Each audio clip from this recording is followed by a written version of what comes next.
Hey guys, welcome to another module from our free wholesaling course provided to you by DisruptorsU.com. Today we're going to be talking about the journey of the entrepreneurial wholesaler, what you're going to be learning, and then what you'll need to accomplish along the way.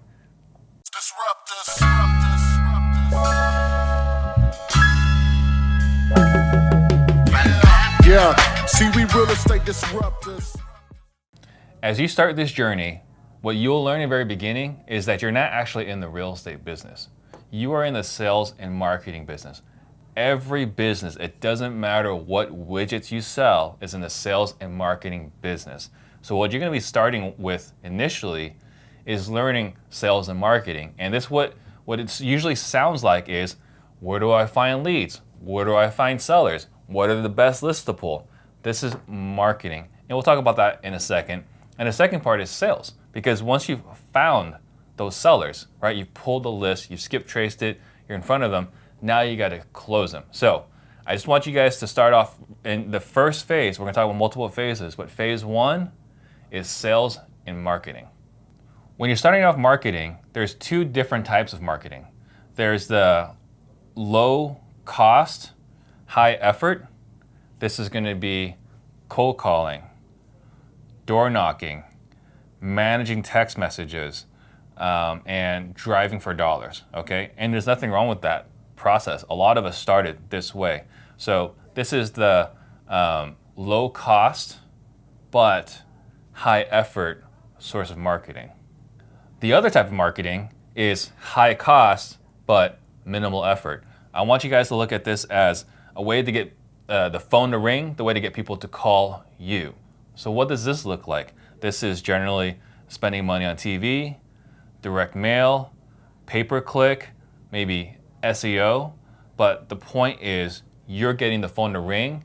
And usually when you're getting the phone to ring, you are an authority of some sort. So we can sometimes refer to this as authority marketing. Now that we got marketing discussed, the next part is sales. And sales is something that's often overlooked. This is actually an area where I failed a lot initially in the first 9 to 10 years of my business. I figured if I was good enough in marketing that they'll just go with me because they're pre-sold before I even get there. But sadly, that's not entirely true. So sales is the next part that everyone, absolutely everybody, I don't care what you do, you need to get better at. Sales is used when you're trying to buy a home. It's also used when you're trying to negotiate buying a car. It's used when you're calling in to argue about your internet fee, when you're at the hotel trying to get your late checkout, trying to negotiate at the airline, negotiating with your spouse, employees, bosses, children, okay? So sales is a valuable skill that you need in all facets of life that if you can get the training there, it's incredibly worthwhile and one of the best ROIs you can get. And the last two skills here, which I think are important in phase one, this is kind of funny here, but it's BS detection. You're gonna get BS a lot. When you're in this business, there'll be people trying to blow smoke up, your rear. And so BS detection is another skill that you're gonna have to learn along the way. Something I've said to newer agents or newer investors is, and it sounds kind of crass or maybe a little brash, but in this business, when you start off, you're excited and you're enthusiastic. What ends up happening when you talk to someone who's in the business for 3, 5, 7, 10 or more years is they get a little jaded. So what I tell people in the beginning is you got to be prepared to die a little bit every day inside this business. It just happens. People will let you down. People that you trust will let you down, will go behind your back. And then I'm not saying to become completely jaded to the business, right? I still love a lot of my peers. Just know that there will be people that you think you can trust that will let you down. And the last thing here in the sales and marketing phase of your career is problem solving. And this is really where you get paid the most. Whoever can solve the most difficult problems are the ones that get paid the most money. Okay, so what problems are you solving? Well, A, you gotta find that homeowner. And then B, you gotta solve their problem. Okay, someone that's facing foreclosure has a situation or someone that needs to sell right now because they're trying to do something with that money, or they've got maxed out credit cards, or they got to get caught up so they can move or keep their car. Whatever the situation is, you've got to be able to not only solve their problems, and solving the problems does not just mean a cash offer, but give them a solution that helps them move on to the next chapter in their story. And that wraps up sales and marketing. I consider this the first phase of every wholesaler's journey into entrepreneurship. Phase 2 of your journey involves self-mastery. And this is something that you hear every once in a while. People talking about you got to be the master of oneself, but they don't really talk about what it means necessarily. So when we're talking about self-mastery, we're talking about two components here. We're talking about time management, which is something that is a whole topic in itself, but we'll hit it quickly. But the other thing is goal setting. So goal setting, what people fail or what they run into as far as challenges go is people tend to overestimate what they can do in their first year, but underestimate what they can do in 5 years. So you hear someone that just started and they're like, oh, I'm gonna make $100,000 this year, which is great. It's not impossible, but that's kind of a high bar for year one. But what's not impossible in 5 years is to make $100,000 per month, okay? So people kind of jump into, I wanna make $100,000 first year. Kind of aggressive, but $100,000 per month on year 5 is not unrealistic at all. So I think one of the things you want to do is be good at setting goals and then setting a plan in place to achieve those goals. And that's what we're hoping to accomplish here in these videos. And the next thing is time management. And time management is, again, a very broad topic. We'll talk about it in additional modules. But here's a couple of things I want you guys to make sure you guys understand. You've got to master yourself. You've got to, and it's not just managing time, it's managing your emotions. What does that mean? You know, there will be times where you don't want to get up out of bed. Totally normal, especially right now when it's dark and cold and it's really comfortable under the bed sheets and the blankets. You got to get out of bed, right? So that's the step one, emotional management. Step 2 is you're gonna have things fall on your plate that are gonna hit you from out of left field, blindside you, or things fall apart last minute and you'll get really disappointed, which is normal in this industry. How you respond to it dictates how successful you'll be. Champions fall off the horses all the time. It's not whether you get on the horse, it's how fast you get back on the horse. If it takes you 2 months to recover from something bad, the business is not going to cut out for you, okay? If it takes you a couple of weeks, okay, that's a little bit better. If it takes you a couple of days, that's an improvement. If it takes you a couple of hours, now you're in the right spot, okay? And as you grow, as you have a fuller pipeline, when bad things happen, you just move on. And that's the emotional element, or how you respond to challenges in this business. The other thing, I've posted on social media not too long ago about the importance of really skipping breakfast, and if you need to, skipping lunch. And I was blasted for this, and that's okay. But you will find in your journey that unless you're eating lunch with someone else that's going to be helping you leverage your relationships or growing your business, you don't really need lunch to be successful. As a matter of fact, it's 12:54 right now when I'm recording this, and I haven't had a bite yet today. So that's it. Goal setting, time management. We're just hitting a high level on self-mastery.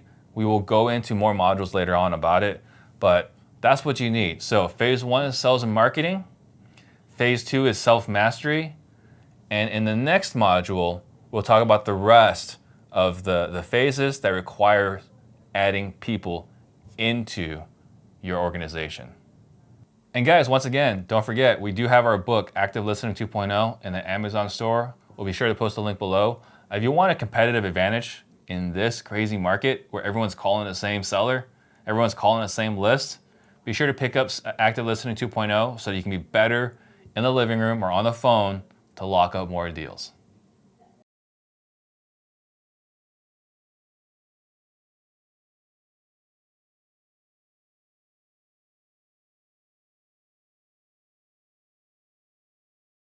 So I love that question. So one of the best ways to market, let everyone know that you're doing this, is to actually market and let everyone know. And what I mean by that is there's a free platform out there. It's social media. We got Facebook, Instagram, TikTok these days. There's ways to let everyone in your sphere know what you do. And it's on top of your friends and family. There's a guy who was on our show not too long ago, Mike Fitzgerald, and his superpower is just saying hi to everyone within 3 feet of him. He says, hi, I'm in the business. And this is all free to very minimal cost as far as marketing goes. And it's amazing what you can do with your connection, with your network. The average person knows 150 people on a first name basis. If you wanted to, you could right now probably write down 50 people on a first name basis on a piece of paper instantly. And that is your marketing. You can start off right away. As far as the fear of getting started, what I'll say is if you're uncomfortable getting started, business may not be for you. There's a lot of discomfort being an entrepreneur. There are a lot of dark days. There are a lot of days where you're like, why the hell am I doing this to myself? But 5% of the time when it's good, it's amazing. You're on cloud 9, all right?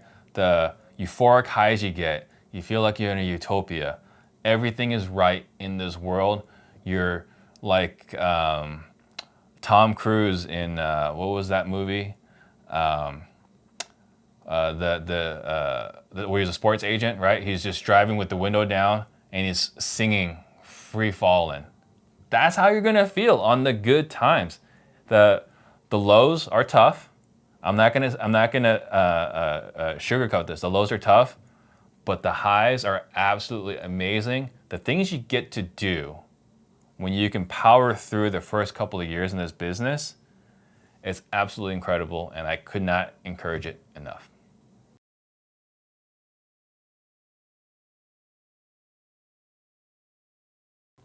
Absolutely. The pursuit of mastery, that's the goal. And you don't need to be world class. That would be nice.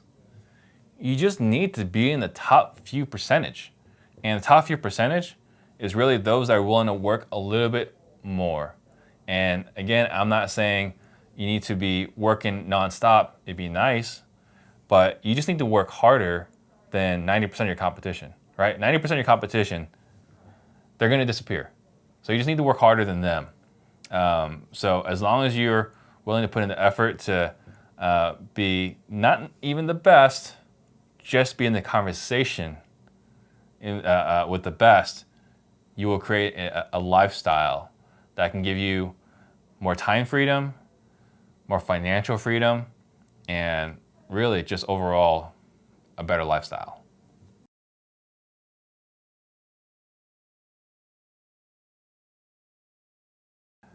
It's always a tough answer. Should I hire somebody else to do my marketing for me? Should I do it myself? So there's a couple things at play here. The first thing is your finances. If you have money, then you can afford to hire or use some third-party companies to help you pull lists and so on. I would never hire another company to do the marketing for me. I would still be involved in it initially. Examining your marketing effectiveness is something that should be done in-house. But if you've got money, then absolutely you should use that money to get marketing. I would not partner with someone else to use their money for marketing. That's something we see a lot in this business. Is I'm just going to partner with somebody because they have money and they can pay for marketing. I would not recommend that. I would say if the funds are low, then you should do one of two things. You should be doing the low-cost marketing, or you could be crazy like me, and you could just use your credit card. When I first started, I maxed out my credit card at $45,000. That's me. I'm crazy. I wouldn't necessarily say go that extreme, but there's nothing wrong with betting on yourself, and that's something I think that if I were to invest in somebody, I would invest in the guy that bet it all on himself.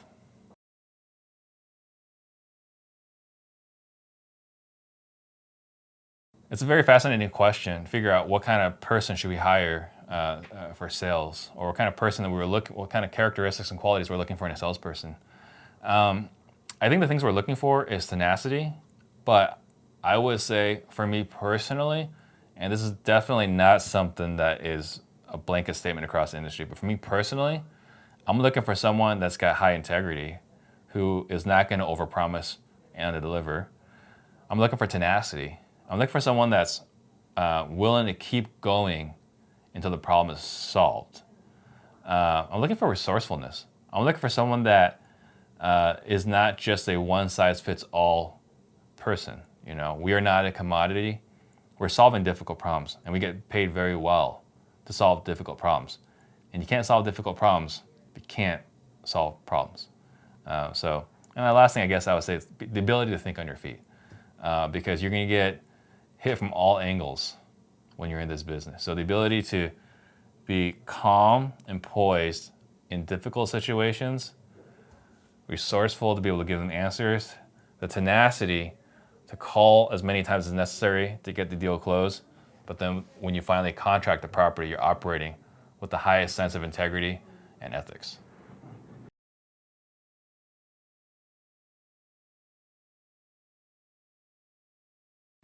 Compromising your integrity is never an option. As a matter of fact, I'm going to be having my friend Tyler Epstein, I'm going to be doing an interview with him in a couple of weeks, talking about some of the legal challenges some wholesalers might be running into because they're making certain promises that they can't honor. And so I think if you operate from a sense of integrity, you can not only help this person solve their problem, you will be able to solve more problems, whether through referral, through reputation. You know, when I was growing up, my dad said, you only have one name, so you got to protect it. And that is more true today in 2021 than it's ever been. With the power of social media, with the power of Yelp and BBB and Google reviews, your name is super critical. It doesn't take much for your name to get dragged through the mud. So I would say that your integrity can never be sacrificed. And a lot of my good fortunes today are born out of my previous experiences. I've actually had people say, I've had a couple of old timers tell me offline, like the reason why they want to work with me is because they've seen how I've carried myself the last couple of years. I didn't even know they were looking at me 2 years ago, but they've been monitoring me and see how I carry myself. So I have opportunities today because I operated from a position of integrity that would have been lost if I tried to shortcut the process.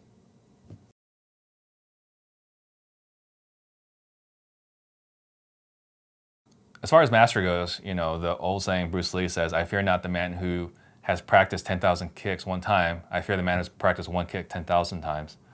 I think that if we're looking at the skills today, the top skills that I think are absolutely critical, first and foremost is leadership. I think leadership is the most important skill, which we'll talk about in a later module about the importance of it. But the ability to lead people, create leaders within your organization. I can't do all the things that I want to do if I didn't have amazing people around me. So I think leadership is the first thing. Second thing is sales, because everything is sales. Everyone is selling all the time, all right? So I think sales is another one. The ability to create relationships. You know, we heard this growing up. It's not what you know, it's who you know. As a matter of fact, Dan Sullivan's got a book right now that says who, not what, or who, not how, okay? Who is the most important question.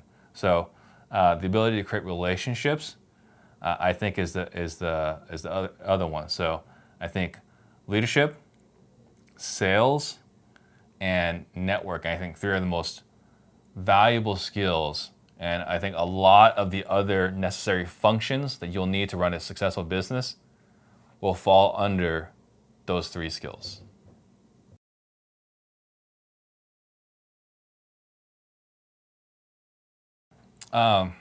So I think this is a fantastic question. It actually is one of the questions I asked a lot of the people over lunch when I first started to grow my business. And the question really is, who do you know that I should know? So typically, throughout lunch, I'll be meeting with someone, a mentor, someone that's accomplish all the things I want to accomplish. And we talked about mentorship before. Find someone that you resonate with. Find someone that you want to be when you grow up. And so after the lunch, as we're going through this, one of the last questions I asked them is, who do you know that I should know? And what's happened throughout lunch? They've learned about me. I've learned about them. So this question is pretty effective because they know exactly who can help you to the next step, right? So question you got to ask when you're building relationships and networking, who do you know that I should know? All right, guys, so that's the journey of an entrepreneur, of a wholesaler that's trying to grow his business. So today we talked about sales and marketing, and we talked about self-mastery.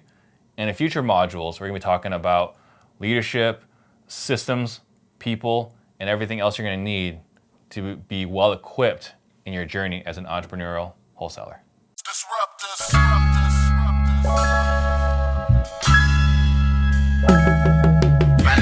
Yeah, see, we real estate disruptors.